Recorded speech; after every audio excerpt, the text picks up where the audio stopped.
Good morning students, this is Vikas Garg. Welcome you. In last video we had discussed about assets, type of assets, debtors, creditors, bill receivable, bill payable, etc. And in this video we will discuss about receipts, capital receipts, revenue receipts, expenditure and so on. Let us start students.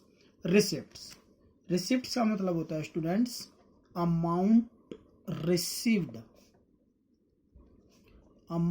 Received और amount receivable. यानी कि students amount received आपको जो amount मिल गया है, और amount receivable यानी कि या फिर जो अमाउंट मिल जाएगा, अमाउंट कोई भी अमाउंट मिल गया है या अमाउंट मिल जाएगा फॉर सेलिंग असेट्स और गुड्स। यानी कि स्टूडेंट्स आपको कोई भी असेट्स बेचने से या कोई भी गुड्स बेचने से कोई अमाउंट मिल गया है या फ्यूचर में अमाउंट मिल जाएगा, दैट्स कॉल्ड रिसिप्ट। स्टूडेंट्स इसमें दो टर्म्स होती हैं, first one is assets and second one is goods. In terms को अच्छे से समझना जरूरी है स्टूडेंट्स। मान लीजिए हमारे पास एक बिजनेस है और वो बिजनेस करता है फर्नीचर का शोरूम है स्टूडेंट्स। और ये इसके लिए जो फर्नीचर होगा वो गुड्स कहलाएगा स्टूडेंट। अगर स्टूडेंट्स बिजनेस मोबाइल का है तो जो गुड्स हैं वो मोबाइल कहलाएंगे स्टूडेंट्स। अगर बिजनेस हमारा कंप्यूटर का है तो जो गुड्स होंगे वो कंप्यूटर कहलाएंगे स्टूडेंट्स। यानी कि जो भी बिजनेस होगा उसके लिए गुड्स वही बिजनेस कहलाएंगे। और असेट्स स्टूडेंट्स वो होती हैं जो रीसेल करने के लिए नहीं खरीदी जाती। आपको पहले भी मैंने डिस्कस किया था। यानी कि अगर आपने फर्नीचर खरीदा तो ये हमारी असेट्स होगी, आपने कोई बिल्डिंग परचेज की ये हमारी असेट्स होगी, राइट स्टूडेंट्स। यानी कि जो असेट्स रीसेल करने के पर्पज से नहीं खरीदी जाती वो हमारी असेट्स होती हैं, और जो गुड्स रीसेल करने के लिए खरीदी जाती हैं वो हमारी गुड्स होती हैं स्टूडेंट्स, राइट। अब देखिए अगर असेट्स को आपने सेल कर दिया, अगर आपने असेट्स को सेल कर दिया और इस सेल करने से जो आपको मनी रिसीव्ड होगी वो आपकी स्टूडेंट्स कहलाएगी कैपिटल रिसिप्ट्स। ये स्टूडेंट्स आपकी कैपिटल रिसिप्ट्स कहलाएगी, राइट स्टूडेंट्स। और अगर आपको कोई गुड्स सेल करने से, अगर आपने कोई गुड्स सेल कर दी और इससे जो आपको मनी रिसीव्ड होगी ये स्टूडेंट्स आपकी रेवेन्यू रिसिप्ट्स कहलाएगी, right students. Next term students हमारी expenditure.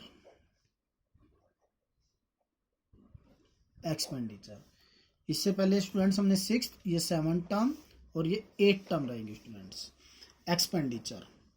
Expenditure students amount spent यानी कि जो आपने खर्च कर दिया है, और liabilities incurred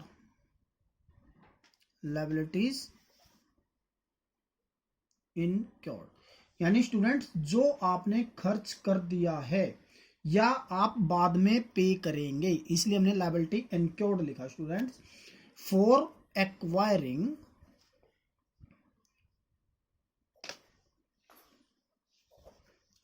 एक्वायरिंग गुड्स और सर्विसेज और असेट्स। यानी कि स्टूडेंट्स आपने कोई भी गुड्स या सर्विसेज खरीदने के लिए या कोई भी असेट्स खरीदने के लिए जो स्पेंड कर दिया है या फ्यूचर में आप पे करेंगे उसको हम एक्सपेंडिचर बोलते हैं स्टूडेंट्स। ये बेसिकली 3 टाइप्स का होता है। First one is capital expenditure,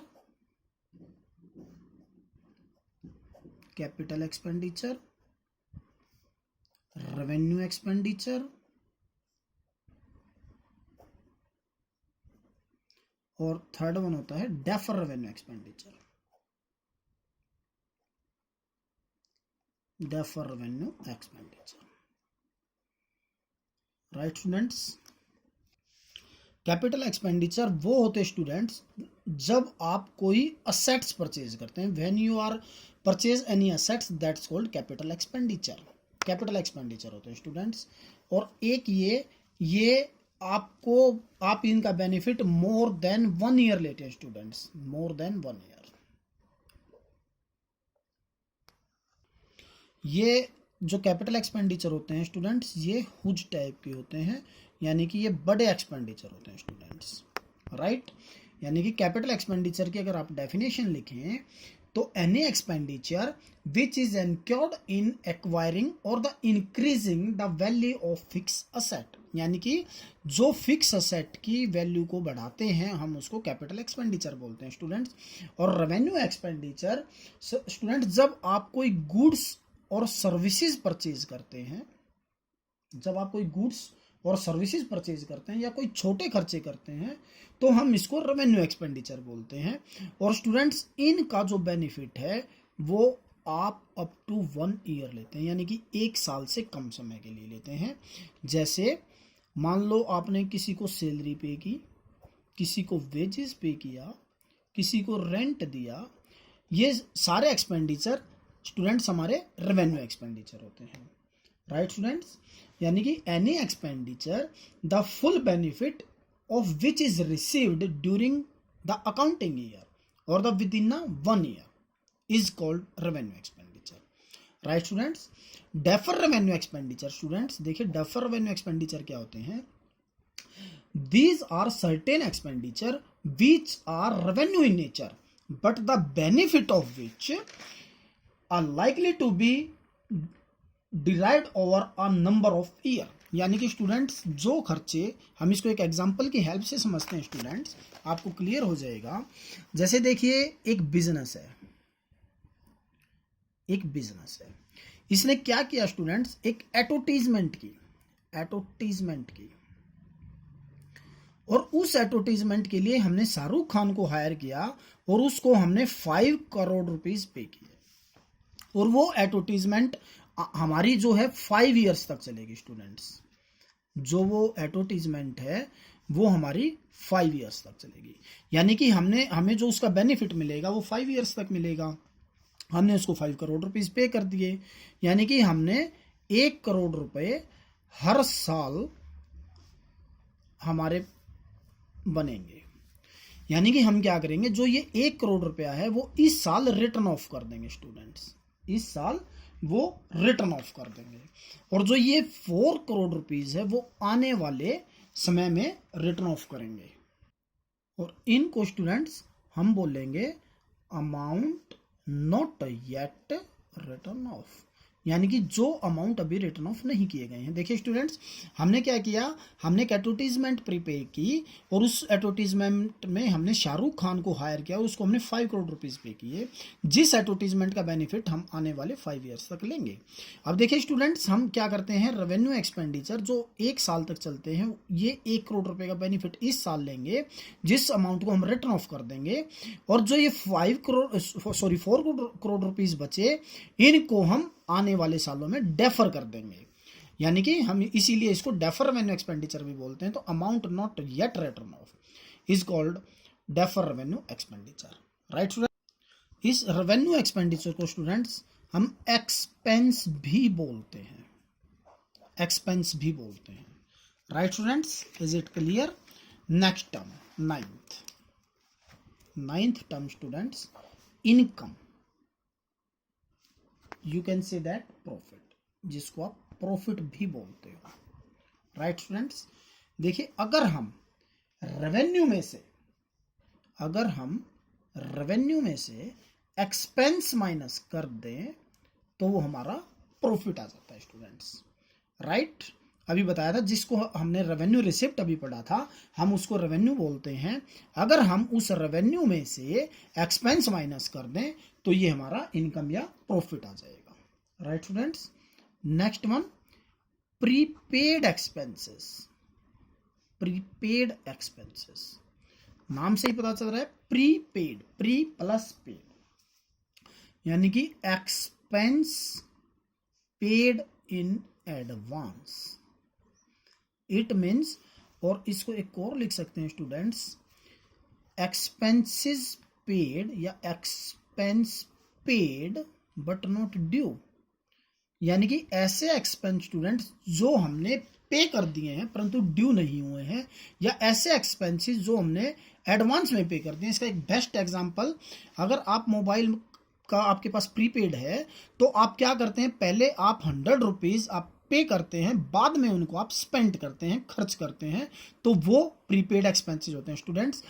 और ये हमारी फर्म की करंट असेट्स होती हैं students, right. Next, outstand expenses, outstanding expenses, it is a reverse of the prepaid expenses. It means expenses due but not paid, यानी कि ऐसे खर्चे जो ड्यू हो चुके हैं परंतु अभी पे नहीं किए। देखिए इसका एक एग्जांपल ले लेते हैं, जैसे आज हमारे पास कोई बंदा नौकरी करने आया, आज है 1 अप्रैल, और उसने क्या किया स्टूडेंट्स, वो 30th अप्रैल तक उसने हमारे पास काम किया। अब हमने 30th अप्रैल तक उसको कोई सैलरी पे नहीं की, हम उसको जो अप्रैल की सैलरी है मई में पे करते हैं, तो स्टूडेंट्स ये 30th अप्रैल तक ये हमारी जो आउटस्टैंडिंग एक्सपेंसेस या आउटस्टैंड सैलरी कहलाएगी स्टूडेंट्स, और ये एक फॉर्म के लिए करंट लायबिलिटी होती है students, right. Thank you students, आज हम इस वीडियो में इतना ही करेंगे, और जो कुछ टर्म बची हैं वो हम आने वाली वीडियो में करेंगे। Thanks students, have a nice day.